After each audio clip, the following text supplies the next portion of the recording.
Saudara yang terkasih dalam Tuhan, saya setiap tahun membaca Alkitab berurutan. Mulai dari Kejadian, lalu masuk ke kitab Ayub. Saya melihat apa yang terjadi pada Indonesia. Di dalam minggu kemarin sampai hari ini, berita yang besar kita alami, yaitu berita yang menyedihkan, mendukakan, mengejutkan. Kita dihentakkan semua ketika berita tentang hilangnya pesawat. Saudara, begitu mengejutkan. Tidak berhenti di situ. Kita disuguhkan berita tentang longsor di Sumedang. Barusan tadi berita tentang rob banjir di Manado. Lalu banjir di Kalimantan Selatan. Terjadinya gempa bumi di Sulawesi Barat. Kita juga dengar berita tentang awan panas dari Semeru yang dihemburkan. Dan juga terjadi erupsi Merapi. Kejadian demi kejadian ini membuat pembacaan Alkitab saya dari kitab Ayub.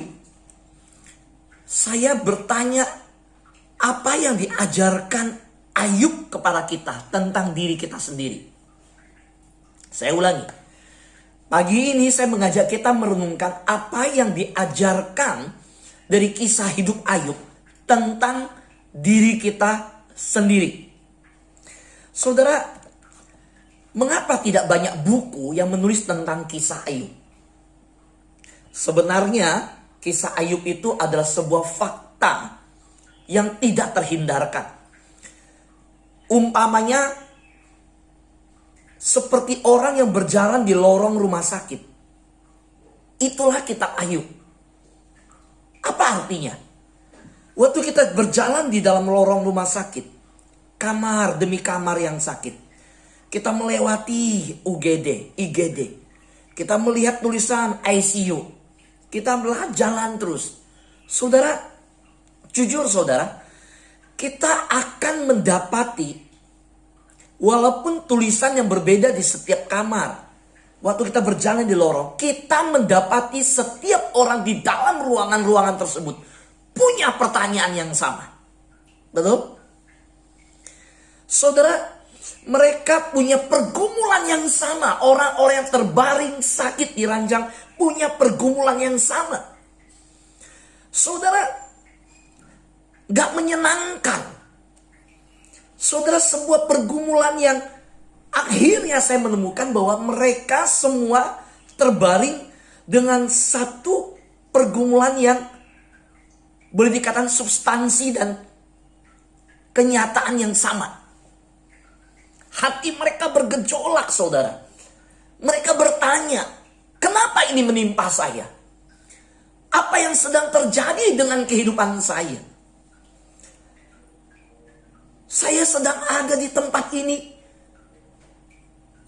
Saudara, orang-orang yang di dalam rumah sakit, saya melihat sebuah gambaran seperti ketika sedang menelusuri pasal demi pasal dari kitab Ayub.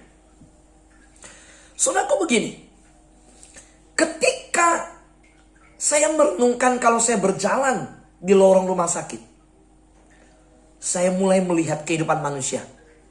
Pertama, semua perhatian kepada hal-hal yang sementara pasti akan berkurang. Saudara, orang akan lebih mengurangi persoalan-persoalan yang eksternal, perhatian yang sementara. Tetapi mata batin mereka, hidup mereka, pikiran mereka, hati mereka mulai tertuju kepada hal-hal yang bersifat kekal. Amin, saudara. Orang yang mengalami pergumulan, ketika ada musibah, ada tantangan, ada bahaya, ada sesuatu yang menimpa hidup, kita akan mulai beralih, bukan lagi pikirin yang sementara dan hal-hal yang luar, eksternal, tapi mulai merenungkan hal-hal yang internal dan yang kekal. Itulah yang saya lihat di kitab Ayub. Orang dibawa mulai melihat kepada kekekalan. Saudara, pencarian jiwa itu akan menggantikan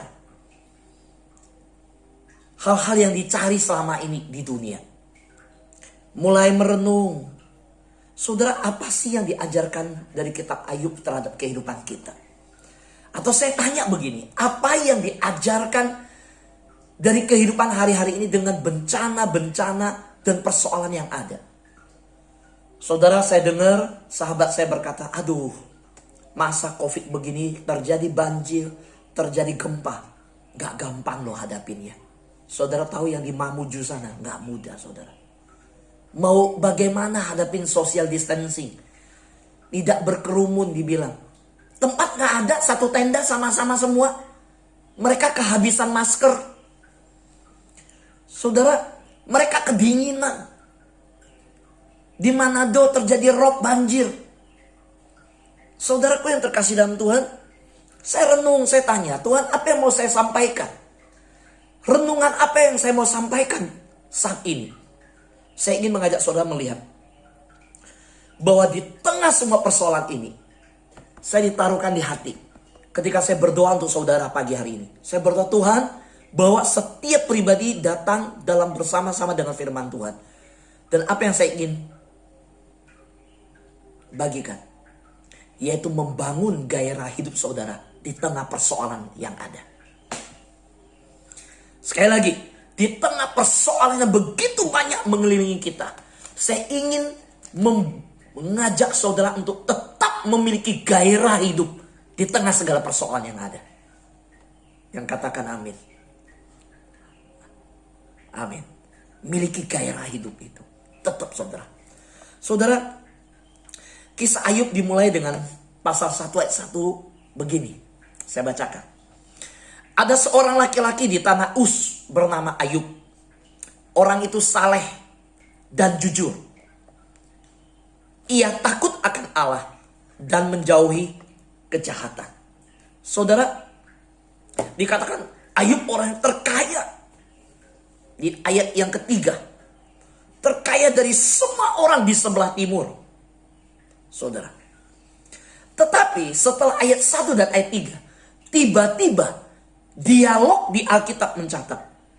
Dari dunia yang kelihatan beralih ke dunia yang tidak kelihatan. Tiba-tiba beralih kepada tempat kekekalan di sana. Kita tahu bahwa di mana Tuhan bertanya, dari mana engkau? Dari manakah engkau? Waktu itu iblis diizinkan untuk berdialog.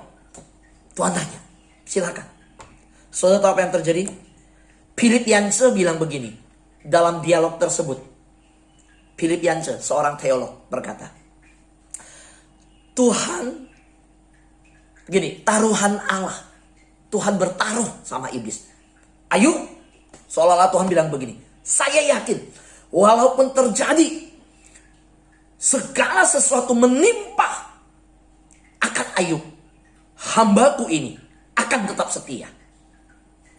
Seolah-olah begini nih, apa yang sedang terjadi di bangsa kita ini, apa yang menimpa persoalan demi persoalan, bencana demi bencana, saya percaya Tuhan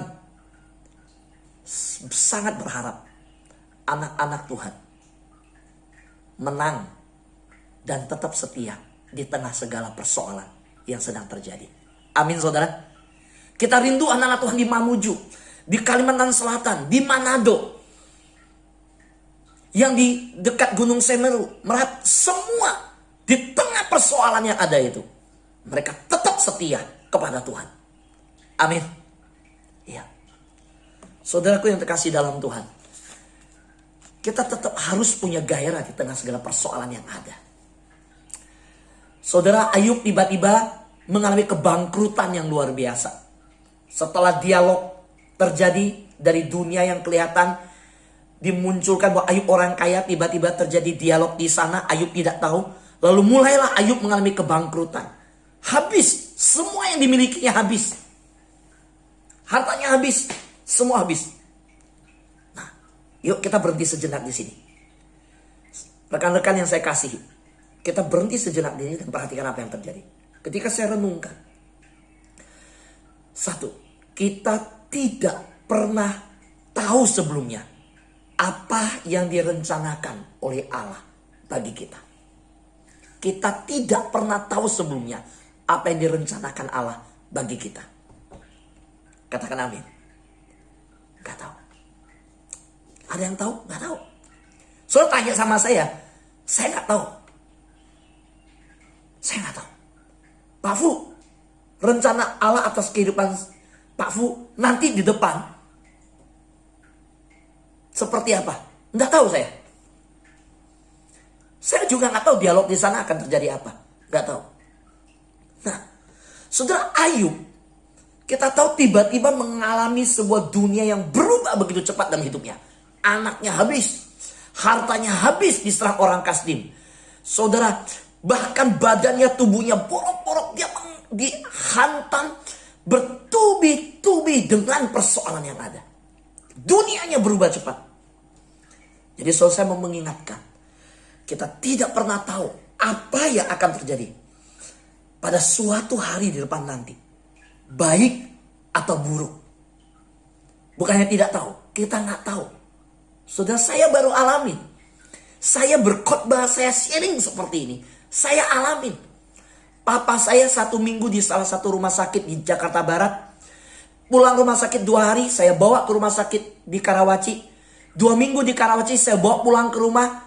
4 hari kemudian, tiba-tiba mama saya teriak sakit kepala. Meninggal mama saya. Saya nggak tahu. Kalau ditanya, Pak Fu tahu nggak mama Pak Fu akan pasti dipanggil Tuhan? Nggak tahu saya. Nggak tahu. Jadi bukannya kita tidak tahu apa yang terjadi di depan, kita juga tidak tahu apa yang terjadi itu baik atau buruk. Saudara berkata, aduh Pak Fu, pagi-pagi jangan saat-saat seperti ini dengar firman Tuhan, jangan yang merinding-merinding dong. Loh, ini fakta saudara. Kenyataan hidup kita saat ini, berita di WhatsApp, berita di televisi, berita di koran. Bukankah kalau saudara sedang ada di situasi tersebut, saudara akan berkata, iya loh. Saya orang Mamuju, saya gak pernah tahu tiba-tiba ada gempa terjadi. Betul? Pak Robert gak tahu tiba-tiba Manado ada rob. Gak tahu. Oleh karena itu saudara, kita tidak pernah tahu akan apa yang terjadi pada yang di depan. Bagian kita apa? Dengar baik-baik. Kita berjalan ya di dalam iman, bukan dalam penglihatan.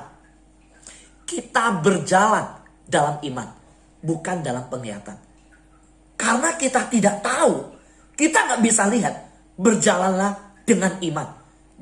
Jangan andalkan penglihatan. Amin. Saudara, karena gini, Tuhan minta kita untuk percaya bukan seperti Thomas. Gua jamah dulu baru saya percaya. Percaya orang Kristen bukan percaya menjamah dulu, tapi percaya dulu. Percaya orang Kristen adalah bersandar kepada Tuhan, bukan melarikan diri. Pada waktu kejadian, persoalan datang sini berganti. Bersandar sama Tuhan, bukan melarikan diri. Itu namanya iman. Itu iman. Makanya pagi ini saya gak mau melarikan diri dari sebuah kenyataan. Mengkhotbahkan hal yang keras, yang berat ini untuk saudara.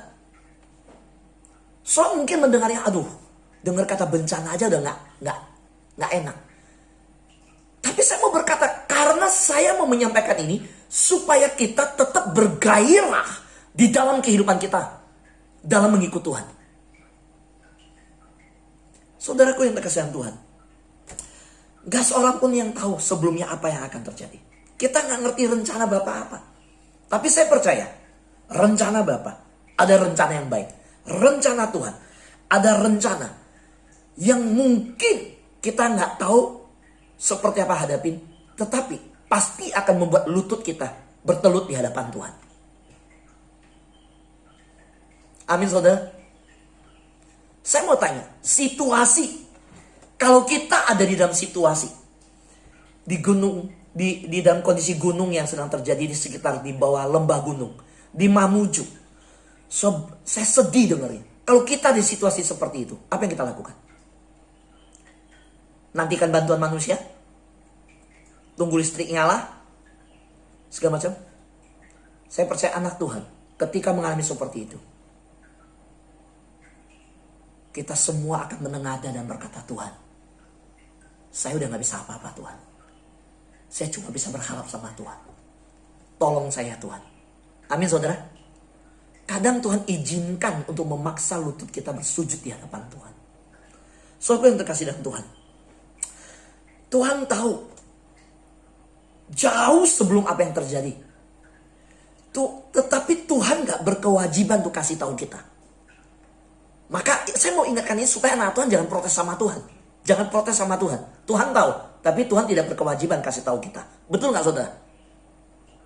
Dia gak wajib untuk kasih tahu kita. Makanya kita siapkan iman, siapkan diri senantiasa dengan percaya bahwa Allah kita pasti mengetahui yang terbaik untuk kita dan pasti merancangkan yang terbaik untuk kita. Saya bacakan satu firman Tuhan. Yeremia pasal 29 ayat 11 sampai 13, yang singkat ya, saya bacakan. Sebentar ya. Saya ambil yang singkat saja. Yeremia 10, 23 sampai 24. Aku tahu ya Tuhan, bahwa manusia tidak berkuasa untuk menentukan jalannya, dan orang yang berjalan tidak berkuasa untuk menentukan langkahnya. Hajarlah aku ya Tuhan, tetapi dengan selayaknya. Jangan dengan murkamu, supaya aku jangan kau binasakan. Pernah dengar ayat ini? Hajarlah aku Tuhan, tapi jangan binasakan.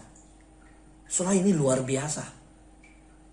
Sudah itu, Yeremia 29 ayat 11 sampai 13. Sebab aku ini mengetahui rancangan-rancangan apa yang ada padaku mengenai kamu. Demikianlah firman Tuhan, yaitu rancangan damai sejahtera dan bukan rancangan kecelakaan, untuk memberikan kepadamu hari depan yang penuh harapan. Dan apabila kamu berseru dan datang untuk berdoa kepadaku, maka aku akan mendengarkan kamu. Apabila kamu mencari aku, maka akan menemukan aku. Apabila kamu menanyakan aku dengan segenap hati. Itu rancangan Allah. Amsal 16 ayat 9 berkata, hati manusia memikir-mikirkan jalannya, tetapi Tuhanlah yang menentukan arah langkahnya. Saudara, banyak ayat yang menyatakan bahwa di dalam segala pengaturan Tuhan, kita diminta untuk percaya bahwa Tuhan rancangan yang terbaik. Amin saudara. Ya. Saya ambil satu ayat di perjanjian baru. Tadi perjanjian lama. Saudara mungkin berkata, Pak itu perjanjian lama semua. Kalau perjanjian baru, 1 Petrus pasal 5 ayat 6 sampai 7. 1 Petrus pasal 5 ayat 6 sampai 7. Karena itu, rendahkanlah dirimu di bawah tangan Tuhan yang kuat, supaya kamu ditinggikan Tuhan pada waktunya. Serahkanlah segala kekhawatiranmu kepada Tuhan, sebab Tuhan yang memelihara kamu. Amin saudara. Ya. Saudara, dari semua ayat tersebut saya melihat rancangan Tuhan yang damai sejahtera itu tidak berarti bahwa hidup yang kita jalanin akan mudah dan nyaman. Saudara, rencana Tuhan sangat berbeda dengan pikiran kita dan rencana kita. Saudara, rencana Tuhan berbeda dengan yang kita suka. Tetapi saudara percayalah bahwa karena Dia Tuhan yang tidak terduga dengan rencananya dan rancangannya. Rancangannya kadang-kadang begitu mengejutkan kita. Saya meminta kita untuk senantiasa selalu bersiap-siap dalam cara berpikir kita. Pagi ini saya mau cara berpikir Kristen anak Tuhan itu dibongkar dengan cara berpikir ini. Saudara harus mempersiapkan diri dengan cara berpikir yang sama sekali baru. Di tahun 2021 ini, sama sekali baru yang saya maksud adalah kita harus tahu bahwa kita ada di dalam tangan Tuhan. Dan kita benar-benar percaya dalam iman yang bukan menuntut bukti. Kita percaya yang bukan meminta menjamah. Kita percaya bukan minta untuk melihat dulu. Kita tahu rancangan Tuhan adalah rancangan damai sejahtera, bukan rancangan kecelakaan. Tapi kita mengerti bahwa hidup ini bukan berarti mudah dan nyaman seluruhnya. Enggak. Tapi kita tahu ujung dari semuanya adalah rancangan damai sejahtera. Amin saudara. Ini. Saya ingin tutup dengan respon Ayub. Kita lihat ya. Ayub mengalami bertubi-tubi. Responnya Ayub begini. Maka berdirilah Ayub. Lalu mengoyak jubahnya. Dan mencukur kepalanya. Kemudian sujudlah Ayub dan menyembah. Katanya, dengan telanjang aku keluar dari kandungan ibuku. Dengan telanjang juga aku akan kembali ke dalamnya. Tuhan yang memberi, Tuhan yang mengambil. Terpujilah nama Tuhan. Saudaraku yang terkasih dalam Tuhan. Yuk, mulai mengalihkan pikiran kita dari yang sementara kepada yang kekal. Dari yang kelihatan kepada yang tidak kelihatan. Dengan segala sesuatu yang terjadi ini, kita sedang dilatih Tuhan. Sedang dilatih Tuhan. Bukan bersahabat dengan dunia, tetapi bersahabat dengan Tuhan. Bukan terus mempererat persahabatan dengan dunia, tetapi terus erat bergaul dengan Tuhan. Tidak, tanpa seizin Tuhan, tidak mungkin bisa terjadi segala sesuatu. Hanya seizin Tuhan, segala sesuatu terjadi. Karena itu, tetaplah bergairah dengan rancangan Tuhan. Katakan kepada Tuhan, Tuhan, saya nggak tahu maksud Tuhan apa, tapi hati saya tidak pernah hambar sama Tuhan. Tidak kecewa sama Tuhan. Tidak tawar ikut Tuhan. Saya tetap bergairah ikut Tuhan. Sehingga Tuhan boleh berkata kepada si pencoba. Tuhan berkata kepada musuh kita. Yang meminta izin untuk mencoba menggocok kita. Tuhan akhirnya boleh berkata kepada musuh yang menyerang kita. Tuhan berkata, hei Iblis, kamu lihat hambaku Daniel? Kamu lihat hambaku Denny Yuwono? Hei Iblis, kamu yang minta izin untuk mencobai Hartanto hambaku. Kamu yang meminta izin untuk mencobai Joni Meliangan hambaku. Tapi kamu lihat, hambaku itu tetap setia. Tetap bergairah. Tetap tidak tawar hati. Dan tidak menyerah. Di tengah segala persoalan yang ada. Hambaku itu tetap setia ikut aku. Kamu lihat hambaku Hardy, kamu lihat hambaku Her, kamu lihat hambaku Alex, kamu lihat hambaku Robert, mereka tetap setia mengikut aku di tengah segala persoalan yang ada. Dan nama Tuhan dipermuliakan. Tuhan berkati kita. Amin.